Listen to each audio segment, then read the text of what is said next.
Parce qu'il n'y a pas d'âge pour être sensibilisé aux règles de la sécurité routière, les enfants de l'école primaire de Ondres ont participé à une journée de prévention. Découvrez les ateliers et les activités qui leur ont été proposés. Une journée de prévention routière était organisée lundi 23 mai pour les CM2 de l'école primaire de Ondres. Une journée organisée dans un but bien précis que nous explique le bénévole délégué par l'association. C'est obligatoire au niveau éducation routière dans les écoles. C'est pour sensibiliser les enfants au risque routier à vélo, mais également aussi pour valider les comportements et le savoir au niveau routier. Également aussi, c'est pour leur apprendre à se comporter dans des zones accidentogènes, style les intersections, les giratoires. C'est l'attestation primaire d'éducation routière. Ce moment était aussi l'occasion d'enseigner ou de rappeler à tous des consignes de sécurité très importantes. On a fait les dangers de la route, avec le vélo et tout ça.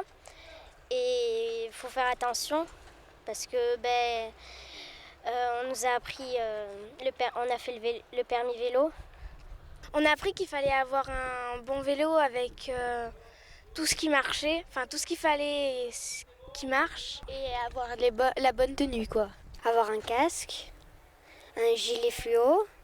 On a appris aussi on voit mieux une personne à 150 mètres avec un gilet fluo qu'avec quelqu'un au t-shirt clair, et on voit pas du tout une personne avec des habits sombres. Parce que quand il fait nuit, s'il y a des gens en voiture, on te voit de loin et tu peux moins avoir d'accidents.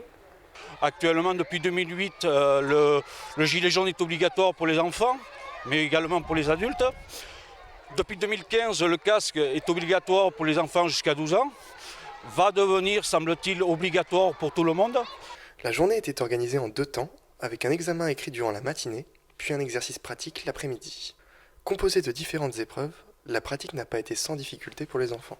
On vient de faire un genre de petit exercice, et en fait, fallait faire attention, il y avait des planches et tout ça, et c'était assez difficile. Moi, je dirais que c'est plus dur que ce que je croyais. On s'attend pas vraiment à ça dans la vraie vie. Ils nous disent qu'il faut pas trop regarder ce qu'on est en train de faire, mais c'est un peu dur. Au début, on faisait sans les gens qui étaient autour. Donc au début, c'était plutôt facile, mais il fallait regarder, il fallait tourner la tête à gauche pour voir ce qu'il montrait. Il montrait par exemple 5 avec la main, et nous on devait dire 5 sur le vélo. Du coup, c'était pas forcément facile, surtout qu'après, il fallait tourner puis baisser la tête. Et à la fin, pour s'arrêter, c'est un peu dur parce qu'il faut s'arrêter vite sans toucher la dernière barre. On doit faire tomber la première barre, mais pas la dernière barre. C'est par rapport aux piétons. Comme ça, la première barre, c'est rien, et la deuxième barre, c'est le piéton. Du coup, si on touche la deuxième barre, c'est comme si on touchait le piéton. Pour pouvoir améliorer et faciliter l'organisation de ce type d'événement, l'association de prévention routière est à la recherche de soutien, notamment des partenaires financiers.